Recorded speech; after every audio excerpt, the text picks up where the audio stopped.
Hey everyone, welcome back to Bad Bassin'. Today we're going to talk about the subtle signs on the lake that you probably are ignoring and that you shouldn't, so that way you can find the bass. Now let's get into it. Okay everyone, so oftentimes when I'm out fishing, I have this whole plan that I have thought up in my head. Whether I went online to look at the weather, or I went to look at some contour maps of the lake, and I base this entire plan that I have when I approach a lake of what I'm going to do, how I'm going to go out and fish, what I'm going to fish, where I'm going to fish, and all that. And then I get on the lake, and what happens? Sometimes it works out, other times it doesn't work out. And I often find myself, when it doesn't work out, kind of scrambling, trying to figure out what am I going to do, how am I going to pivot, and what am I going to pivot to. So in this video, I want to talk about the subtle signs that are often overlooked on the lake that you should really start paying attention to. And one thing I realize is I often need to just take a step back, slow down, and just look and listen to everything that's going around me on the lake. And I've found that at times this is really beneficial. And so what we're going to talk about today is those subtle signs that you probably are missing because you're so caught up in the moment of what you're trying to do and what you're trying to accomplish, especially on tournaments and stuff like that, that there are these things that are happening around you that probably will give you a key to where the bass are at and what they're doing. Remember, it's better to throw the wrong bait in the right area than it is to throw the right bait in the wrong area. Before we get too deep into it, please make sure you hit that subscribe button so I can keep bringing you guys great content. So the first thing you want to do is kind of take a step back and look at what the animals and what the birds and the wildlife is doing around you. So what I mean by this is there's this time that I was out on the lake. I was fishing, I was doing all right. I was fishing a swim jig, I was doing okay, but the bite kind of slowed down for me and I was trying to figure out how I was going to pivot. I happened to look over and I saw about 8 to 10 swans kind of milling about in the middle of the lake, and they were diving around. You could tell that they were obviously feeding, and they were feeding on fish. So what I did was I went over there and I started to kind of fish on the edge of where they were kind of at. And frankly, I started catching fish like crazy. And I know it sounds silly, but those animals and those birds know where the bait fish are at, and they're obviously going to be feeding. So my advice to you is take a second, slow down. If you got animals and wildlife that are feeding on bait fish, that's going to obviously give you a very good clue of where the bait fish are and where frankly the bass will be. If you have animals on the top of the water feeding on the fish, you're going to have fish below feeding on those bait fish. So look at the wildlife that's around you, what they're doing, and where they're at. So in this point, I had a time that I was fishing a tournament, pretty slow fishing. I was struggling trying to find some fish. And I noticed that there was a little bit of disturbance on the water, and you could tell that the bait balls were kind of almost moving around the lake. And so I frankly started to kind of follow these bait balls around.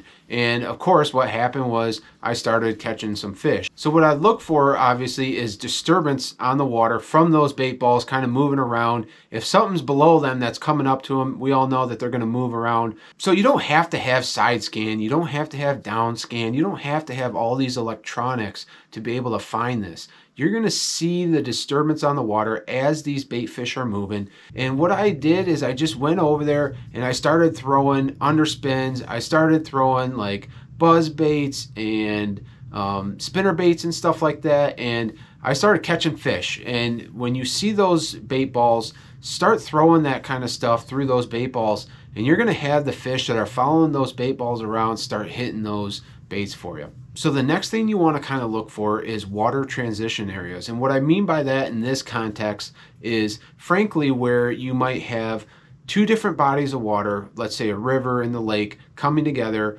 or you might have a very clear part of the lake with a very dirty or muddy part of the lake, and where they meet is where you're going to get a lot of different activity from bass and general fish in general. So I'd be looking for those transition areas, and not just the muddy water to the clear water, but think about also like current to non-current. So if you have like maybe islands and you have wind blowing and the wind's creating some current, you're going to have where the wind obviously comes around that island and you're going to have water moving from the wind. And then I'm talking about where it transitioned into that calm spot. Pretty easy to tell from the moving water to the calm spot. So you can even apply this to like rivers as well. So if you have parts of the river that are flowing hard, you're going to have like rocks and other debris and items that are in the way that are going to create just a calmer area where the water's not moving as much. Obviously, it's going to be flowing around.